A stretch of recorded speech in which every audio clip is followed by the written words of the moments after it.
अखिलेश यादव एक दिन रामपुर में सभा करने के बाद वापस अपनी पत्नी डिंपल यादव को चुनाव जितवाने के लिए मैनपुरी पहुंच गए। लेकिन अगर योगी आदित्यनाथ की मैं बात करूं तो 3 उपचुनाव उत्तर प्रदेश में हो रहे हैं। मैनपुरी लोकसभा सीट का उपचुनाव और खतौली और रामपुर विधानसभा सीटों का उपचुनाव।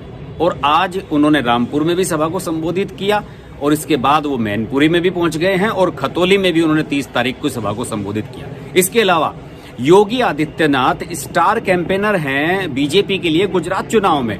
इसी बीच जाकर वो गुजरात में भी कुछ रैलियां कर रहे हैं और एक नहीं कई कई जगह पर रैलियां कर रहे हैं एक एक दिन में।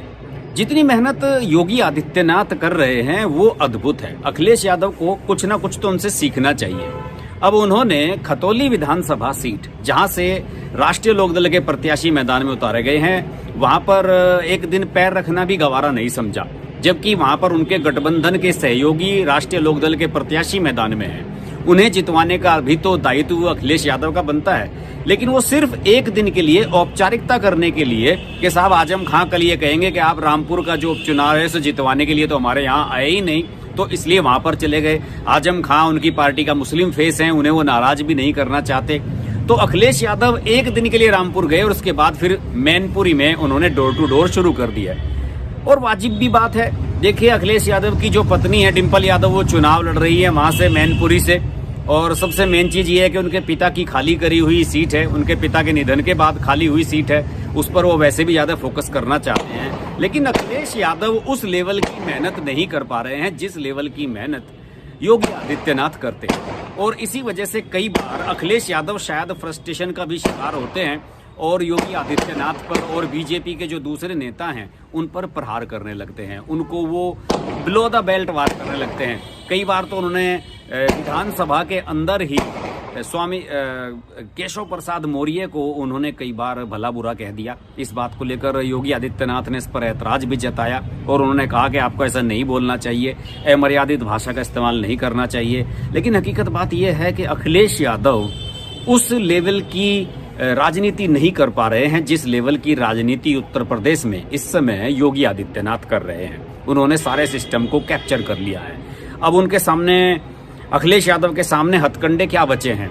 हथकंडे यही बचे हैं कि चुनाव आयोग को शिकायतें कर रहे हैं कि साहब अधिकारियों के जो पोस्टिंग की जा रही है, मतदान चूंकि 5 दिसंबर को होना है तो वो ठीक तरीके से नहीं की जा रही है।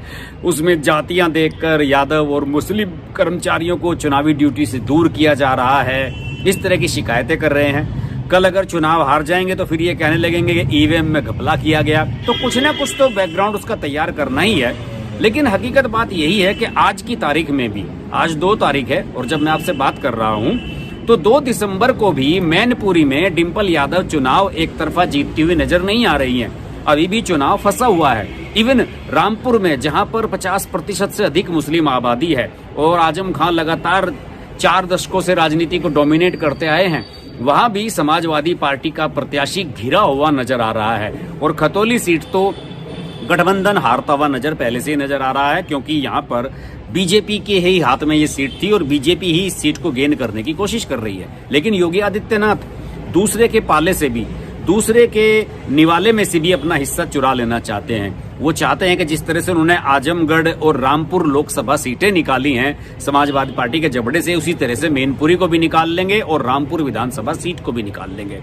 तो ये छोटा सा वीडियो मैंने सिर्फ इसलिए बनाया कि केवल एक सभा में बैठकर या सोशल मीडिया पर प्रचार करके या फिर कुछ अखबारों को इंटरव्यूज देकर आप चुनाव नहीं जीत सकते। आपको मैदान में उतरना होगा। और राजनीति का जो कायदा है, राजनीति का जो बेसिक है, वो ये है कि आपको फील्ड में रहना होगा। और फील्ड में तो, मैदान में तो योगी आदित्यनाथ ही छाए हुए हैं। अखिलेश यादव कहीं नजर नहीं आते हैं। और अभी तक जो सिनेरियो बनकर सामने नजर आया है, उस सिनेरियो में ये चीजें सारी स्पष्ट हो गई हैं कि जो उत्तर प्रदेश में इस समय 3 उपचुनाव हो रहे हैं, मैनपुरी लोकसभा सीट और रामपुर और खतौली विधानसभा सीट का उपचुनाव, इसमें तीनों ही सीटों पर गठबंधन की हालत खराब है। जबकि शुरुआती दौर में ऐसा लग रहा था कि गठबंधन इन्हें जीत लेगा क्योंकि बीजेपी के पास अच्छे प्रत्याशी नहीं थे। लेकिन योगी आदित्यनाथ की स्ट्रेटेजी और बीजेपी के प्रदेश अध्यक्ष भूपेंद्र चौधरी का जो एक रणनीतिक दायरा इन चुनावों को लेकर बना, एक रणनीतिक दांवपेच जो इन्होंने चला है, वो कामयाब होता हुआ नजर आ रहा है। अगर ये वीडियो पसंद आए वीडियो को लाइक कीजिएगा, चैनल को सब्सक्राइब जरूर कर लीजिएगा। इस चैनल पर उत्तर प्रदेश को लेकर बहुत सारे वीडियो बनाए हैं, आगे भी बनाता रहूँगा। नमस्कार।